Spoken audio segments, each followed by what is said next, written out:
My name is Osayuwamen Aladeselu. I'm a social development practitioner and I've worked in this space for over 12 years.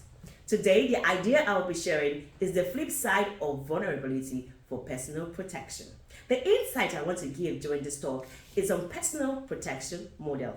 In the social protection space, social protection has to do with interventions that address poverty and vulnerabilities through public or social interventions. However, it's important for people to realize that vulnerability doesn't always have to be just exposure to stress or threats to life or risks of losing a loved one.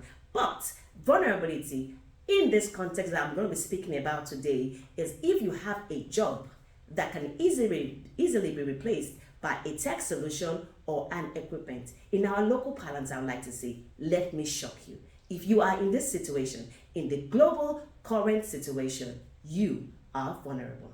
And so I would like to be invited to come and give a tech talk because I want to share more insight on what I call the personal protection model. The personal protection model has to do with management of risks in terms of risk acceptance and risk reduction.